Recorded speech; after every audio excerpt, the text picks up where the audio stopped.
দক্ষিণ ত্রিপুরার সাব্রুম মহকুমার পোয়াংবাড়ি আর ডি ব্লকের অন্তর্গত পোয়াংবাড়ি থেকে শ্রীনগর পর্যন্ত সড়কটি দীর্ঘদিন ধরে বেহাল অবস্থায় রয়েছে। রাস্তার বিভিন্ন অংশে তৈরি হয়েছে বড় বড় গর্ত, ফলে এই সড়ক দিয়ে গাড়িসহ বিভিন্ন যানবাহন চলাচলে চরম সমস্যার সম্মুখীন হচ্ছেন চালকরা। স্থানীয়দের অভিযোগ, বর্ষাকালে গর্তগুলিতে জল জমে যাওয়ায় রাস্তার অবস্থা আরও ভয়াবহ হয়ে ওঠে। জল জমে থাকার কারণে গর্তগুলি বোঝা যায় না, ফলে প্রায়ই দুর্ঘটনার আশঙ্কা তৈরি হয়।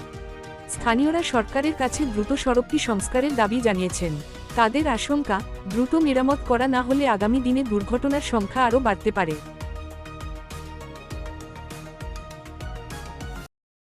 এটাই হলো রাস্তা, সাবরুম শ্রীনগরের রাস্তা।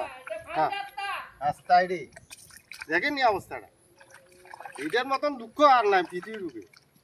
সাবরুম অল ত্রিপুরা যেতে নাই রাস্তা, এরকম রাস্তা অল ত্রিপুরা যেতে। সাবরুম দূরে থাকে কষ্ট, আর আমরা কষ্ট দিল, আমরা কষ্ট গরুরা দুটোই নিয়ে আসবে